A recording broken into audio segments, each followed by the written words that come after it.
¿A qué costos o deducciones puede aspirar un trabajador independiente en la presentación de su declaración de renta si desarrolla actividades como comisionista? Pues miren, las que ganan comisiones están percibiendo rentas de trabajo, rentas de trabajo. Entonces, al final del año, si este comisionista no contrató a dos o más personas naturales, o si las contrató, subcontratar, ¿no? Si no subcontrató a dos o más personas naturales, o si la subcontrató a dos o más personas naturales, pero por periodos inferiores a 90 días continuos o discontinuos dentro del año fiscal. Este comisionista, ¿a dónde tiene que llevar su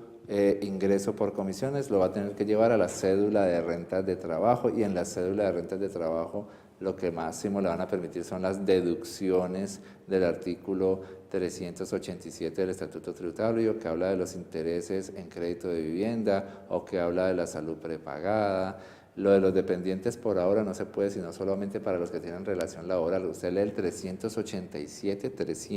dice que la deducción por dependientes es solamente para los que tienen relación laboral. Necesitaríamos que el decreto reglamentario que va a salir antes de diciembre 31 de 2017 y del cual solo conocemos un proyecto de decreto publicado desde junio del 2017, se necesitaría que ese decreto reglamentario cuando salga ahorita en diciembre del 2017 nos dé permiso también en alguna parte del decreto, nos dé el permiso que a los que perciben rentas no rentas que no son de una relación laboral, pero que van a caer en la cédula de rentas de trabajo, que allí también se puedan restar, por ejemplo, la deducción por dependientes, pero por ahora la deducción por dependientes, como usted la lee en el 387, es exclusiva de los que tienen relación laboral,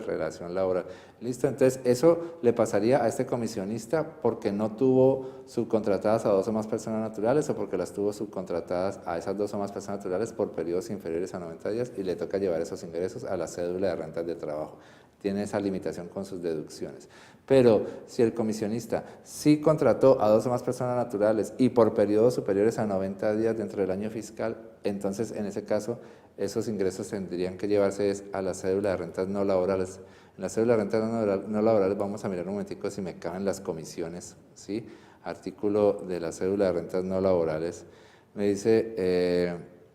renta 341 del Estatuto Tributario. 340 y 341 dice, se consideran ingresos de las rentas no laborales todos los que no se clasifiquen expresamente en ninguna de las demás cédulas. Dice, los honorarios, ahora aquí solamente habla de los honorarios percibidos por las personas naturales que presten servicios y que contraten o vinculen por al menos 90 días continuos o discontinuos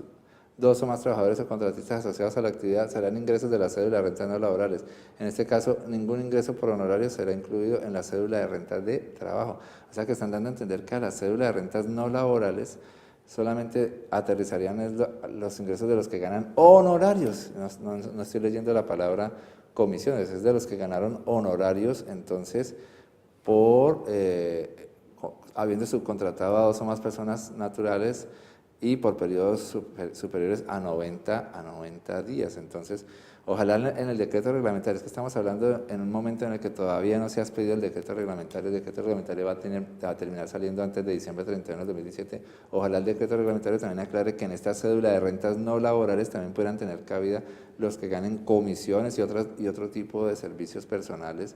sí, pero habiendo todos ellos subcontratado a dos o más personas naturales, porque en el 340 del Estatuto Tributario habla que la cédula de rentas no laborales la utilizarían los que se ganen honorarios, habiendo subcontratado a dos o más personas naturales por periodos superiores a 90 días. Y cuando uno pueda llevar sus ingresos a la cédula de rentas no laborales, en la cédula de rentas no laborales pues puedes meter todos los costos y gastos que son necesarios para el desarrollo de tu actividad. Entonces, por ejemplo, el que sí está cobrando honorarios y que subcontrató a dos o más personas naturales, pues va a meter en esa cédula los costos, ¿sí?, de haber subcontratado a esas dos personas, a esas dos o más personas, los salarios de esas personas, el gasto de la oficina de esas personas, etcétera, etcétera. Ahora, aunque pensándolo también bien, ¿qué sucede cuando alguien que cobró honorarios había subcontratado a menos de dos personas? Por ejemplo, subcontrató a una. Si subcontrató a una, su ingreso se va a ir hacia la cédula de rentas de trabajo, pero en esa cédula de rentas de trabajo también le tienen que permitir restar los salarios y los demás pagos que le hizo a esa una persona que tuvo subcontratada durante el año. Entonces, la cédula de rentas de trabajo también tiene que aceptar esos costos y deducciones cuando usted sí ha tenido, por ejemplo, contratada a solo una persona natural, o subcontrató, por ejemplo, a dos personas o más, pero por periodos inferiores a 90 días, Entonces, eso también se llevaría a la cédula de rentas de trabajo y en esa cédula de rentas de trabajo tendrían que permitir, voy a leer un poquito la cédula de rentas de trabajo, dice, cédula de rentas de trabajo, dice, para efectos de establecer la renta del total de los ingresos se restan los ingresos no grabados y luego al subtotal que se forma allí se pueden restar rentas exentas y deducciones. Y luego en el decreto, es que es el problema, estamos hablando de un proyecto de decreto que apenas salió en junio, no se ha convertido en decreto, y en el proyecto de decreto hablan que estas deducciones son solamente esas deducciones especiales fiscales como el 4 por mil, el interés del crédito de vivienda, pero entonces no van a dejar meter, por ejemplo, el salario de un trabajador al cual yo contraté y que me hace estar aquí en la cédula de rentas de trabajo. Miren, todos esos son los vacíos que se forman por culpa de que la ley la sacaron a la carrera y que ya estamos en noviembre 24 del 2017 y no conocemos el decreto reglamentario final sobre este tema. Entonces habrá que esperar hasta el decreto final también para aclarar ya todas las dudas sobre este manejo de las diferentes cédulas que manejarán las personas naturales residentes cuando se acabe el año 2017 y siguientes. Actualícese.